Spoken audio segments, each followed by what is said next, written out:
চণ্ডীদাস মহাবিদ্যালয়ের নবীন বরণ অনুষ্ঠানের মঞ্চে তৃণমূল ছাত্র পরিষদের পক্ষ থেকে কাজল শেখের হাতে তুলে দিল 20 কেজি ওজনের ব্রোঞ্জের সিংহের মূর্তি। বীরভূমে এতদিন বাঘ বলে পরিচিত ছিল অনুব্রত মণ্ডল, এবারে সেই জায়গায় বাঘকে টেক্কা দিতে কি সিংহর আগমন? নানুরের চণ্ডীদাস মহাবিদ্যালয়ের তৃণমূল ছাত্র পরিষদের ছাত্র নেতারা এমনটাই ইঙ্গিত দিলেন তাদের নবীন বরণ অনুষ্ঠানের মঞ্চ থেকে। বুধবার দুপুরে চণ্ডীদাস মহাবিদ্যালয়ে বার্ষিক সাংস্কৃতিক অনুষ্ঠান উপলক্ষে নবীন বরণ উৎসবের আয়োজন করা হয়। আর সেই অনুষ্ঠান মঞ্চ থেকে জেলা পরিষদের সভাধিপতি কাজল শেখের হাতে এই কলেজে তৃণমূল ছাত্র পরিষদের ছাত্র নেতারা সভাধিপতির হাতে তুলে দিলেন 20 কেজি ওজনের একটি ব্রোঞ্জের সিংহ এবং একটি মুকুট। সেই সিংহের মূর্তি কাজল শেখকে উপহার দেওয়ার পর কাজল শেখ কি জানিয়েছেন শোনাবো।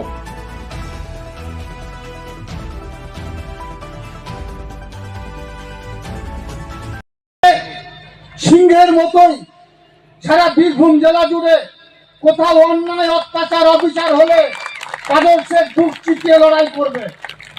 তোমরা আমার সুখ দুঃখ আপদ বিপদে বিভিন্ন সময়ে যেভাবে আমাকে সহযোগিতা করেছো, আজকের মঞ্চে বীরভূম জেলা পরিষদের সভাধিপতি হিসাবে বলে যেতে চাই, দায়িত্বটা পালন করছি 8 বছর হয়ে গেল সততার সঙ্গে, নিষ্ঠার সঙ্গে।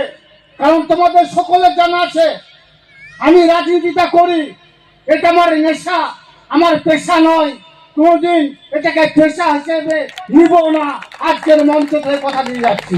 তাই আমার ইয়াং জেনারেশন, আমার নবযৌবন যারা আগামী দিনে আমার পথপ্রদর্শক, যাদের হাত ধরে আগামী দিনের আমরা পথ চলবো, তাদেরকে বলবো তোমরা এগিয়ে চলো, তোমরা এগিয়ে চলো।